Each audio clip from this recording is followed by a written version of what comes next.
Assalamualaikum warahmatullahi wabarakatuh. Perkenalkan, nama saya Muhammad Febri Kurniawan. Pada kesempatan kali ini saya akan menampilkan video presentasi saya, yang mana ini adalah tugas UAS mata kuliah Pemikiran Modern dalam Islam. Dalam video ini saya akan mempresentasikan tokoh Islam Nusantara, yaitu Kiai Haji Abdul Rahman Wahid. Langsung saja saya akan memulai presentasinya. Yang pertama, mengenai biografi Gus Dur. Kiai Haji Abdul Rahman Wahid atau Gus Dur, beliau dikenal sebagai seorang ulama, guru bangsa, reformis, cendekiawan, pemikir, dan pemimpin politik Indonesia. Kiai Haji Abdul Rahman Wahid atau Gus Dur lahir di Jombang, Jawa Timur pada tanggal 7 September tahun 1940 dari pasangan Wahid Hasyim dan Solihah. Beliau lahir dengan nama Abdul Rahman Ad-Dakil atau Sang Penakluk, dan kemudian lebih dikenal dengan nama panggilan Gus Dur. Gus adalah panggilan kehormatan khas pesantren kepada anak kiai. Gus Dur merupakan putra pertama dari 6 bersaudara dari keluarga yang sangat terhormat dalam komunitas Muslim Jawa Timur. Kakek dari ayahnya, Kiai Haji Hasyim Asy'ari, adalah pendiri Nahdlatul Ulama. Sementara kakek dari pihak ibu, Kiai Haji Bisri Syamsuri, adalah pengajar pesantren. Ayah Gus Dur, Kiai Haji Wahid Hasyim, terlibat dalam gerakan nasionalis dan menjadi Menteri Agama pada tahun 1949. Ibunya Haji Solehah adalah putri pendiri Pondok Pesantren Denanyar Jombang. Yang selanjutnya adalah karir Gus Dur. Pada tahun 1971 bergabung Lembaga Penelitian, Pendidikan dan Penerangan Ekonomi dan Sosial, organisasi yang terdiri dari kaum intelektual Muslim progresif dan sosial demokrat. Tahun 1974, Gus Dur mendapat pekerjaan tambahan di Jombang sebagai guru di pesantren Tambak Beras. Tahun 1977, beliau bergabung di Universitas Hasyim Asy'ari sebagai dekan Fakultas Praktek dan Kepercayaan Islam dengan mengajar subjek tambahan seperti pedagogi, syariat Islam, dan misiologi. Yang selanjutnya adalah pendidikan Gus Dur. Pada tahun 1949, SD Kris sebelum pindah ke SD Mataram Perwari. Pada tahun 1954 di sekolah menengah pertama dan tidak naik kelas, tetapi bukan karena persoalan intelektual. Pada tahun 1957, setelah lulus SMP, beliau pindah ke Magelang untuk belajar di pesantren Tegalrejo. Tahun 1959, Gus Dur pindah ke pesantren Tambak Beras di Jombang dan mendapat pekerjaan pertamanya sebagai guru dan kepala madrasah. Tahun 1963, Universitas Al-Azhar Kairo, Mesir, namun tidak menyelesaikan karena kekritisan pikirannya.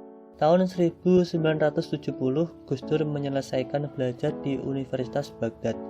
Gus Dur lalu pergi ke Jerman dan Perancis sebelum kembali ke Indonesia pada tahun 1971. Yang selanjutnya adalah karir dalam politik. Kiai Haji Abdul Rahman Wahid mendapat pengalaman politik pertamanya pada pemilihan umum legislatif tahun 1982 saat berkampanye untuk Partai Persatuan Pembangunan atau P3, gabungan 4 partai Islam termasuk Nahdlatul Ulama. Menjadi Presiden Republik Indonesia pada pemilu April 1999, PKB memenangkan 12% suara dengan PDIP memenangkan 33% suara. Pada 20 Oktober 1999, MPR kembali memulai memilih presiden baru. Kiai Haji Abdul Rahman Wahid terpilih sebagai Presiden Indonesia keempat dengan 373 suara, sedangkan Megawati hanya 313 suara. Pada tanggal 23 Juli 2001, MPR secara resmi memanggilkan Gus Dur dan menggantikannya dengan Megawati Soekarno Putri. Yang selanjutnya adalah karir dalam NU. Reformasi NU. NU membentuk tim 7 termasuk Gus Dur untuk mengerjakan isu reformasi dan membantu menghidupkan kembali NU. Pada tanggal 2 Mei 1982, para pejabat tinggi NU bertemu dengan Ketua NU, Idham Khalid, dan memintanya untuk mengundurkan diri. Menjadi Ketua PBNU pada Musyawarah Nasional NU tahun 1984, Gus Dur dinominasikan sebagai Ketua PBNU dan beliau menerimanya dengan syarat mendapat wewenang penuh untuk memilih pengurus yang akan bekerja di bawahnya. Mendirikan Partai Kebangkitan Bangsa atau PKB, baru pada Juli 1998 Gus Dur mendirikan Partai Kebangkitan Bangsa atau PKB. Pada 7 Februari 1999 PKB resmi menyatakan Gus Dur sebagai kandidat presidennya. Yang selanjutnya adalah penghargaan Gus Dur. Pada tahun 1993, Gus Dur menerima Ramon Magsaysay Award, penghargaan cukup prestisius untuk kategori kepemimpinan sosial. Beliau ditasbihkan sebagai Bapak Tionghoa oleh beberapa tokoh Tionghoa Semarang di Kelenteng Taikesi, Gang Lombok pada 10 Maret 2004. Pada tanggal 11 Agustus 2006, Gadis Arifia dan Gus Dur mendapatkan Tasrif Award AJ sebagai pejuang kebebasan pers 2006. Gus Dur dan Gadis dinilai memiliki semangat, visi, dan komitmen dalam memperjuangkan kebebasan berekspresi, persamaan hak, semangat keberagaman, dan demokrasi di Indonesia. Beliau mendapat penghargaan dari Simon Wiesenthal Center, sebuah yayasan yang bergerak di bidang penegakan HAM, karena dianggap sebagai salah satu tokoh yang peduli persoalan HAM. Gus Dur memperoleh penghargaan dari Mabel Valor dan berkantor di Los Angeles karena Gus Dur dinilai memiliki keberanian membela kaum minoritas. Beliau juga memperoleh penghargaan dari Universitas Temple dan namanya diabadikan sebagai nama kelompok studi Abdul Rahman Wahid Care of Islamic Study. Yang selanjutnya ada pemikiran Gus Dur.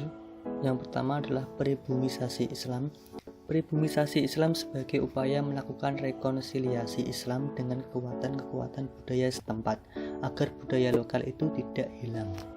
Yang selanjutnya ada pluralisme. Pluralisme agama juga harus mampu memahami dalam menempatkan nilai ajarannya sebagai penopang kehidupan berbangsa dan bernegara. Agama inilah yang sering dipolitisasi dan biasanya yang mayoritas menindas minoritas dalam persoalan politik, kebudayaan, ekonomi, maupun yang lain. Gus Dur digelari Bapak Pluralisme tidak lepas dari perjuangan Gus Dur yang mampu menempatkan nilai ajaran Islam secara utuh dalam kehidupan berbangsa dan bernegara. Gus Dur tidak segan melawan arus besar untuk melindungi kaum lemah. Julukan sebagai Bapak Pluralisme tidak hanya dikenal di Indonesia, melainkan Bapak Pluralisme dunia, karena dunia ini sedang membutuhkan tokoh-tokoh pluralisme dan sebaliknya didominasi oleh tokoh-tokoh yang bersifat eksklusif. Yang selanjutnya ada demokrasi. Gagasan demokratisasi Gus Dur telah dilempar ke publik jauh sebelum menjadi Presiden Republik Indonesia. Dalam konteks kebangsaan Indonesia, Gus Dur memandang demokrasi sebagai suatu proses atau budaya yang terus-menerus dan tidak hanya diukur dari segi kelembagaannya saja, seperti yang diterapkan selama Orde Baru. Yang selanjutnya ada humanisme. Humanisme Abdul Rahman Wahid adalah humanisme Islam yang berkaitan dengan berbagai ajaran Islam tentang toleransi dan keharmonisan sosial yang menyangkut budaya Muslim yang mendorong umat Islam tidak seharusnya takut terhadap suasana plural yang ada di tengah masyarakat modern. Sebaliknya harus merespon dengan positif. Inti humanisme dalam pandangan Gus Dur adalah bagaimana melihat kerangka manusia sebagai manusia secara utuh yang memiliki hak yang sama di mata Tuhan, di mata hukum, tidak membeda-bedakan satu dengan yang lainnya. Yang selanjutnya ada gerakan Gus Dur. Yang pertama ada gerakan sosiopolitik. Gerakan ini ingin mengubah masyarakat dan struktur sosialnya dengan menggunakan pendekatan politik. Kita harus mendirikan negara Islam dulu, lalu kemudian masyarakat bisa diubah. Mereka menunggu mendirikan negara Islam dulu untuk menciptakan keadilan sosial, jelasnya. Hal itu disampaikan saat beliau menjadi narasumber dalam acara seminar keadilan sosial perspektif Gus Dur dan Imam Khomeini yang diselenggarakan oleh Irian Koner UIN Syarif Hidayatullah Jakarta yang bekerja sama dengan Konsuler Kebudayaan Republik Islam Iran di ruang teater Fakultas Usuluddin UIN Jakarta. Kedua, gerakan Islam kultural. Gerakan ini menempatkan Islam hanya sebagai budaya semata, terutama dalam hal pemikiran dan pengetahuan.